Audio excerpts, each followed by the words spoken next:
வணக்கம். இன்னைக்கு ஆட்டுக்குடல் கிரேவி ரொம்பவே வித்தியாசமான சுவையில எப்படி செய்யலாம் அப்படின்றத பார்க்க போறோம். க்ளீன் பண்ண ஆட்டுக்குடலை குக்கர்ல சேர்த்துட்டு 1 டீஸ்பூன் அளவுக்கு இஞ்சி பூண்டு விழுது, 1/2 டீஸ்பூன் அளவுக்கு மஞ்சள் தூள் சேர்த்து 3 விசில் விட்டு வெந்ததும் கட் பண்ணி எடுத்துக்கணும். தண்ணி தனியா எடுத்து வச்சுக்கணும். இப்போ கடாயை ஹீட் பண்ணிட்டு 2 டேபிள் ஸ்பூன் அளவுக்கு எண்ணெய் சேர்த்து சோம்பு, பட்டை, கிராம்பு, அன்னாசிப்பூ, வெங்காயம், கருவேப்பிலை சேர்த்து நல்லா வதங்கினதும் தக்காளி சேர்க்கணும்.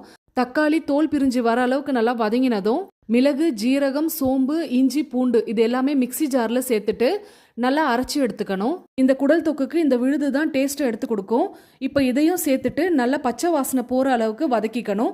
1 டீஸ்பூன் அளவுக்கு மிளகாய்த்தூள், 1 டீஸ்பூன் அளவுக்கு தனியாத்தூள், தேவையான அளவுக்கு உப்பு, கரம் மசாலா சேர்த்து நறுக்கி வச்சிருக்க குடலையும் தண்ணியும் சேர்த்து நல்லா கொதிக்க விடணும். தண்ணி நல்லா சுண்டி வந்ததுக்கு அப்புறமா 1 டேபிள் ஸ்பூன் அளவுக்கு தேங்காய் விழுது சேர்த்து ஒரு கொதி வந்ததும் இறக்கிட வேண்டியதுதான்.